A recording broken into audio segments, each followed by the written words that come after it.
안녕하세요. 서정의 경제 펀치 서정희입니다. 한국 경제의 오늘과 내일 고민하고 통쾌한 한방으로 문제점까지 해결해보는 경제 펀치. 네, 최근 재미난 여론조사 하나 있습니다. 국민 4명 중 1명이 국감 관심사 중에서 소득 주도 성장과 최저임금을 꼽았네요. 대단히 높은 비율이죠.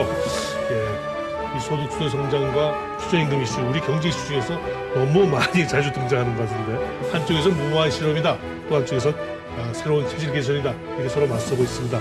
그래서 준비해봤습니다. 오늘 펀치를 날려볼 주제, 소득 주도 성장, 신기루인가 아니면 새로운 경제의 시작입니다.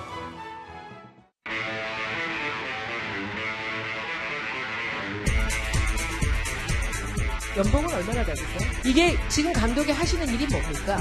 사과를 하시던지 아니면 사퇴를 하시든지 두 길만 남았다라는 것만 말씀을 드립니다.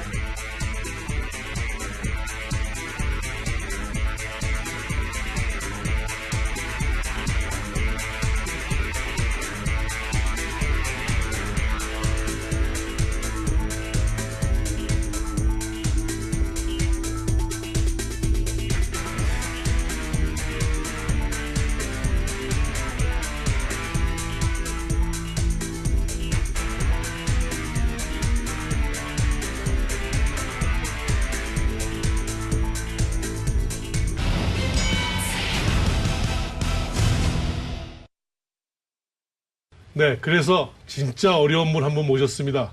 얼마 전까지 청와대 경제수석을 하시다가 지금 소득 주도 성장 특별위원회 위원장을 맡고 계신 홍장표 부경대 교수님 모셨습니다. 안녕하세요. 안녕하십니까.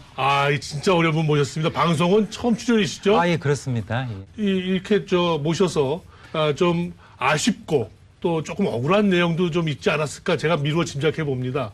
혹시 그런 게 있으면 한번 좀 속 시원하게 오늘 좀 얘기를 해주시면 어떨까 싶습니다. 만사가 다 아쉬운 면이 있고 네. 또 그렇기 때문에 또 끝맺음이 되는 것 같습니다. 네.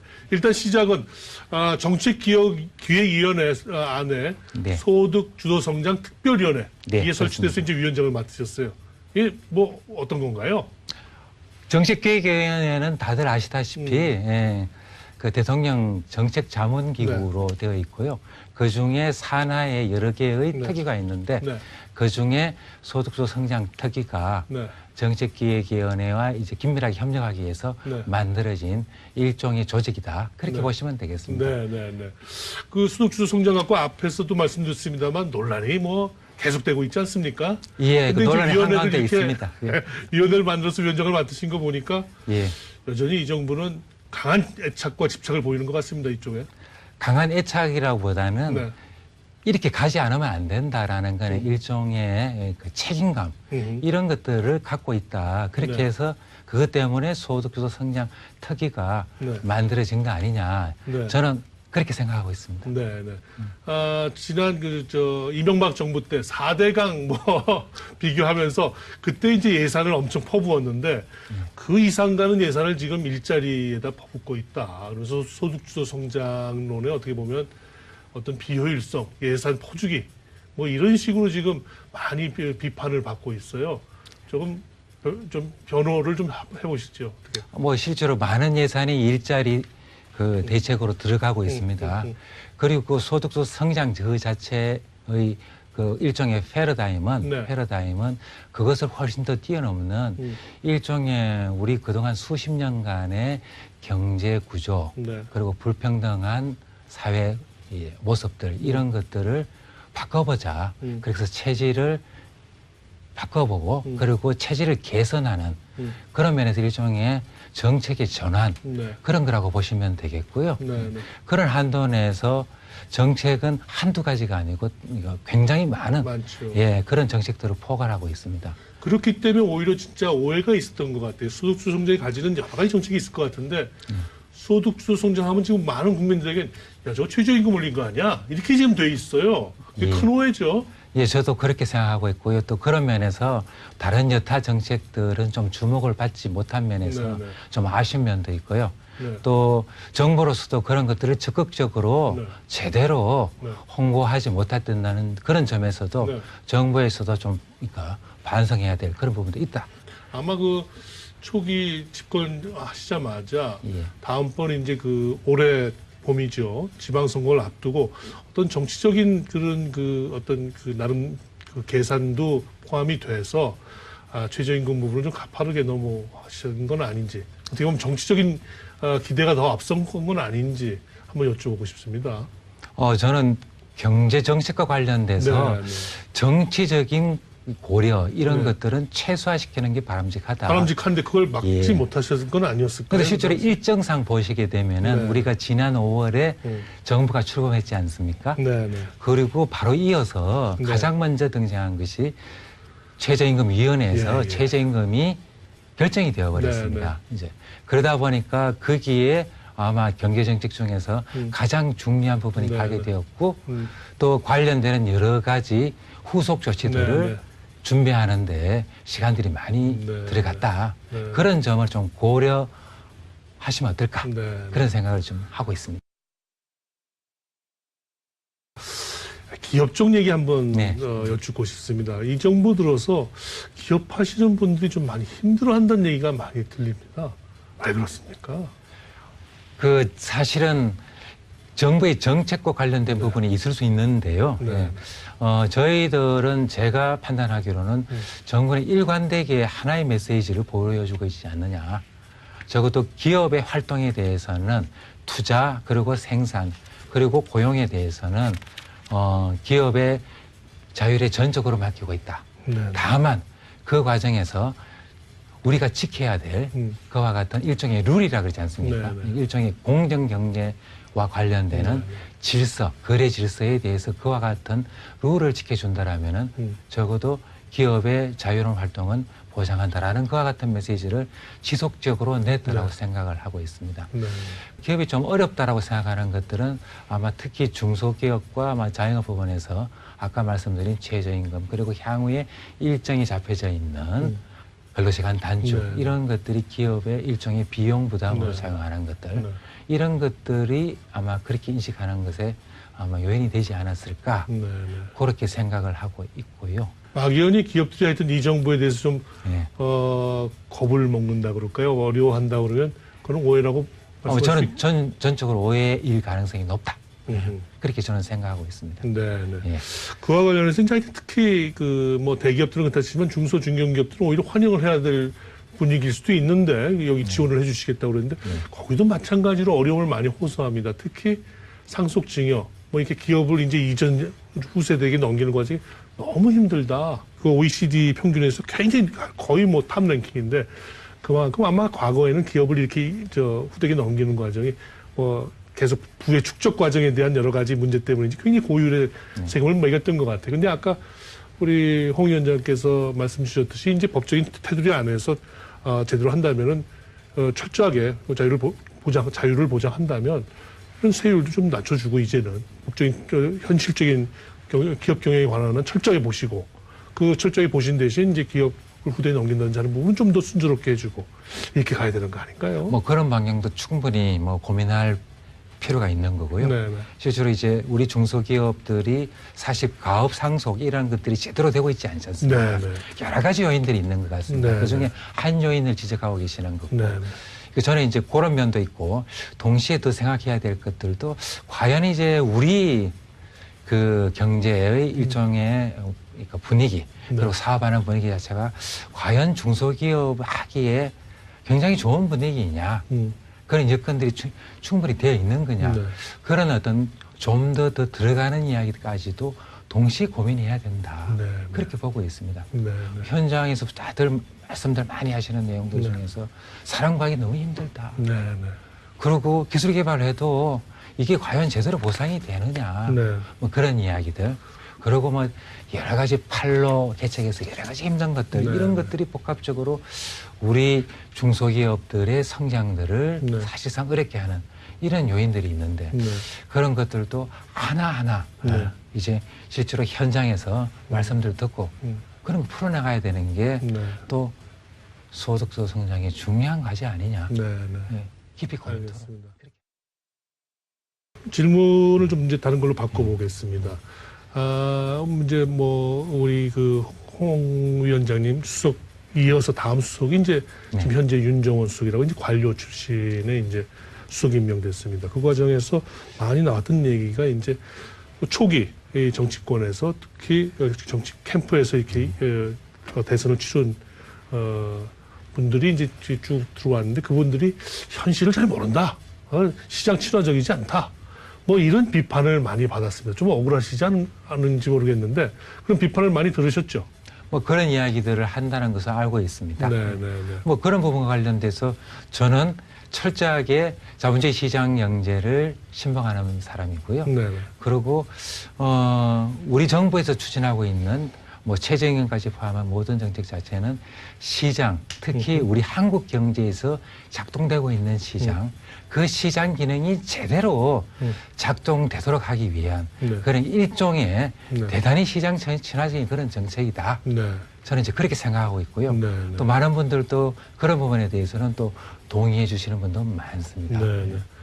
그 반면에 우리 홍 위원장님하고 함께 일을 했던 김동연 경제부총리께서는 우리 정책이 좀 시장 친화적인 측면과는 좀 거리가 좀 있다. 너무 정부 일변도의 어떤 그런 정책으로 가고 있다. 뭐 이런 뉘앙스 얘기를 자꾸 하고 계시거든요. 부총리께서 그런 뉘앙스로 말씀하신 거는 저는 아니라고 생각하고 있고요. 부총리께서도 저의 그러니까 이야기와 다른 게 하나도 없다. 실제로 많은 분들이 오해하고 계시니까 그 부분에 대해서 우리가 지향하고 있고 또 실제로 추구하고 있는 것들이 시장이 제대로 작동되기 위해서 시장이라는 게 맞는 건 아니지 않습니까?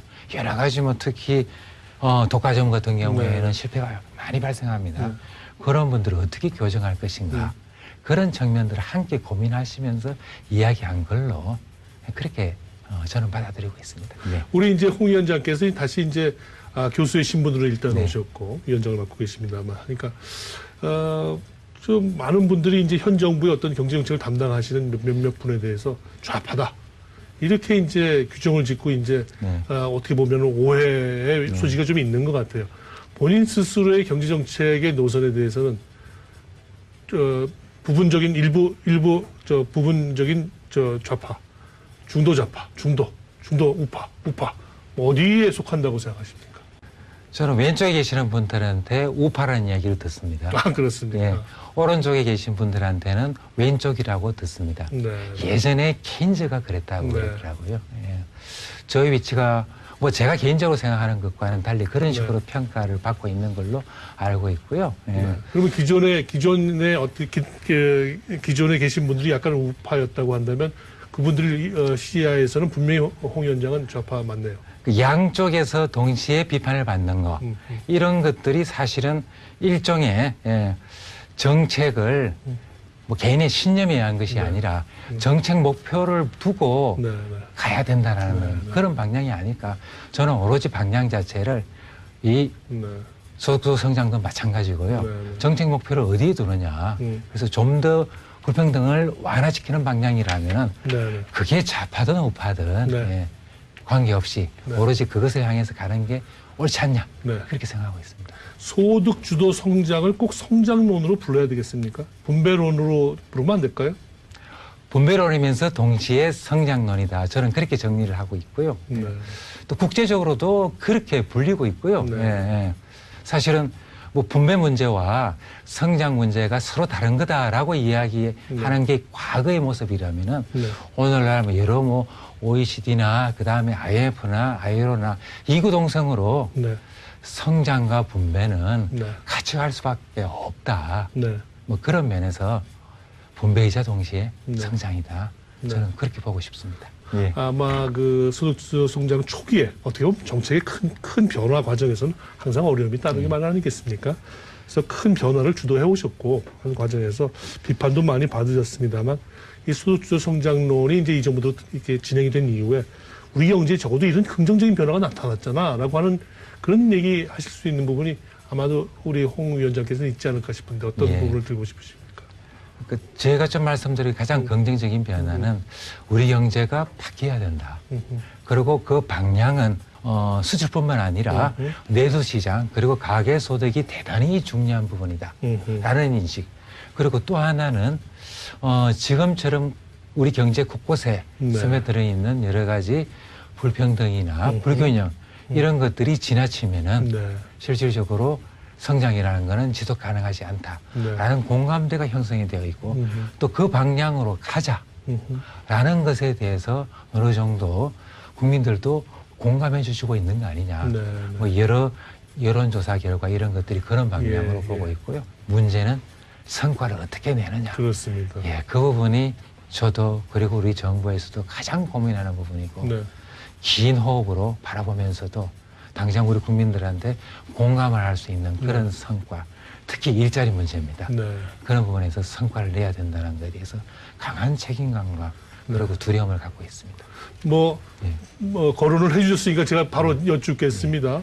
뭐 청와대에서 일단 나오셔서 부담은 좀 더 덜으셨겠습니다만 지금 방금 얘기하신 성과, 지금 일자리 문제가 있고 소득 분배 개선 부분이 있을 텐데 일자리 부분은 올 연말경 뭐 소득 분배도 늦어도 내년 초 이후에는 좀 나아지는 모습이 되지 않겠느냐라는 게 장하성 실장을 포함한 이제 지금 이 정부의 좀 기대입니다. 네. 어떻게 잘 될까요? 뭐 장하정 실장이 그렇게 아마 이야기한 걸로 저도 보도를 보고 알게 되었습니다. 아마 기본적으로 정책 의지를 강하게 드러내신 거라고 생각하고 있고요. 그 다음에 주로 말씀하신 게 정책 효과를 이야기하신 네. 것 같아요. 올해 상반기에 청년 일자리 대책을 내놨고 또 조만간 또 일자리 대책이 나오지 않습니까? 그리고 하반기에 우리 저소득 대책을 내놨습니다. 그것이 일정한 시차를 거쳐서 네. 이제 올해 하반기 그러고 내년에 나타날 것이다. 이제 그렇게 보고 있고요. 네. 그런 한도에서 정책 효과는 아마 그런 정도의 시차로 네. 나타나지 않을까. 저도 네. 이제 개인적으로는 동감하고 있습니다. 네, 네. 다만 실제로 국민들이 체감하기에 네. 정책 효과와 더불어서 실제로 체감하는 것은 내년 상황, 네. 그리고 올해 하반기 상황, 여러 가지 경제적인 요인 이런 것과 복합적으로 결부되어서 나타날 것이니까 네. 그런 점들은 동시에 좀 감안하셔서 좀 평가해 주셨으면 하는 그런 네, 생각입니다. 네. 성과에 대해서 조금 조급증을 스스로 가지는 거 아닌가라는 생각도 좀 해봅니다. 근데 단기적으로 성과를 낼 수 있는 것도 있고요. 네, 네. 사실 소득 분배 개선과 관련돼서는 올해보다는 내년이 좀 더 개선이 네, 될 네. 것이다라는 정도의 말씀으로 보고 있고요. 네. 그러니까 보다 더 긴 호흡으로 바라볼 때는 조급하게 가는 것보다는 우리 경제 상황에 맞도록 네. 경제 구조와 관련돼서 네. 개선해야 될 것들 하나하나 네. 단계로 바꿔 나가서 네. 그렇게 해서 성과를 내는 그런 작업도 중장기의 모습으로 가야 되는 거죠. 네, 네. 뭐 큰 방향에 있어서는 옳지 않느냐라는 공감대들이 늘어나고 있다고 이제 보고 계시니까 그 어떤 기조 하에서 이제 어느 정도 성과가 날 타임쯤 되면 조금씩 성과도 나는 그런 모양을 기대하고 계신 걸로 이해하겠습니다. 그 또 한 가지는 언론에 대해서 굉장히 불만이 많은 것 같은 어떤 반응을 느낍니다. 특히 이 소득주 성장을 펴신 입장에서 언론이 굉장히 너무 지나치게 비협조적이다. 옳은 방향임에도 불구하고 굉장히 너무 매도한다. 뭐 이런 불편한 마음을 갖고 계시나요? 반드시 그렇지 않습니다. 네, 네. 뭐, 예, 우리 매일경제신문도 자주 보고 있고요. 네, 예, 네. 굉장히 긴장하면서 정책들 중에서 네, 네. 빈틈을 지적하고 또 실제로 현장에서 어떤 식으로 작동되고 있는 것에 대해서 뭐 예리하게 비판하시는 부분에 대해서는 아주 경청을 하고 있습니다. 네, 네. 뭐 다만 그 과정에서 뭐 사실과 좀 다른 이야기들 예. 혹은 이제 정책에 대한 일부 오해가 있을 수 있지 네, 않습니까? 네. 그런 부분들에 관해서는 뭐 사적인 자리에서나 아니면 공적인 자리에서 이런 부분들은 이렇게 해석돼야 되는 거고 통계 부분에 이렇다라는 것들은 뭐 적극적으로 해명할 수 있으면 해야 되고요. 또 네. 그런 부분들은 바로 잡을 수 있도록 네, 네. 노력을 해야 된다. 그렇게 보고 있습니다. 네네. 어떻게 보면은 그 과거 진보 정권, 노무현 정부도 네. 그랬고, 우리 문재인 정부도 그렇고, 기존에 어떻게 보면 미디어에 대해서 좀 굉장히 좀 적대적인 생각을 갖고 계신 거 아닌가? 좀 더 동반 파트너로서 이렇게 같이 갈 수는 없었을까요? 최대한 저도 노력하고 네. 있고요. 예. 실제로 이제 그 아까 말씀드린 대로 일종의 정책 전환이라는 게 이루어지고 있지 않습니까? 사실 사회 곳곳에 네. 뭐 미디어뿐만 아니라 사회 곳곳에서도 뭐 기존에 하던 방식하고 좀 달라지지 않겠습니까? 네. 그런 부분과 관련돼서 정부도 지금 달라지고 있고 네. 그리고 언론 부분에서도 막 조금씩 달라지고 있는 거 아니냐 네. 이제 그렇게 보는 거고요. 네. 그 부분에서 뭐 시간이 걸릴 수도 있고요. 네. 또 이제 나름대로 그 부분에서 조금씩 이제 변화의 조짐들도 있을 것 같고요. 네.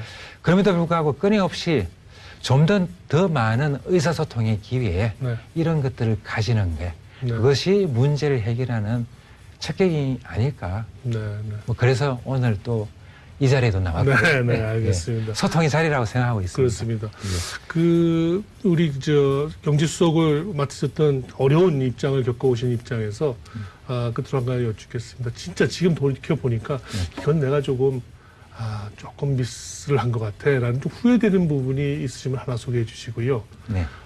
지금 생각하실 때 이것만큼은 나를 안아줬으면 좋겠어. 네. 이건 진짜 앞으로 꼭 돼야 돼라고 네. 하는 거 있으면 한 가지씩만 얘기를 해주시죠.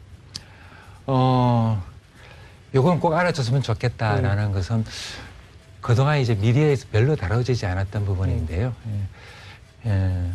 기업 구조조정 문제였습니다. 그 부분은 우리 올 초에 GM 그리고 금호타이어 굉장히 굵직굵직한 맞아요. 구조조정 건수가 있었지 않았습니까? 맞습니다. 그런 부분들이 상당히 성과가 있었어요. 상당히 우리 경제의 충격을 최소화하면서 그렇습니다. 또 실제로 이해 당사자들이 고통을 감내하는 그와 같은 구조조정을 했던 거고요.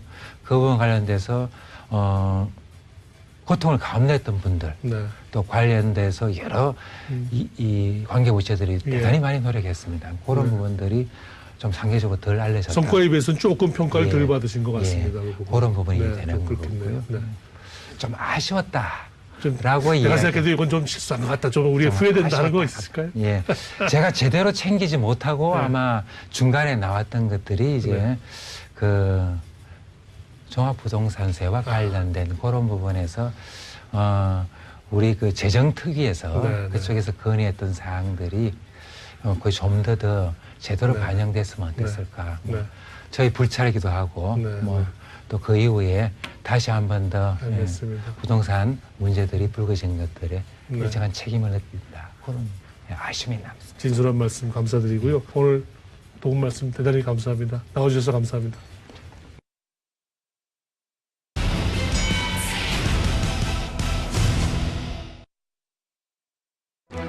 모든 것에서 변화는 참 어려운 것이죠.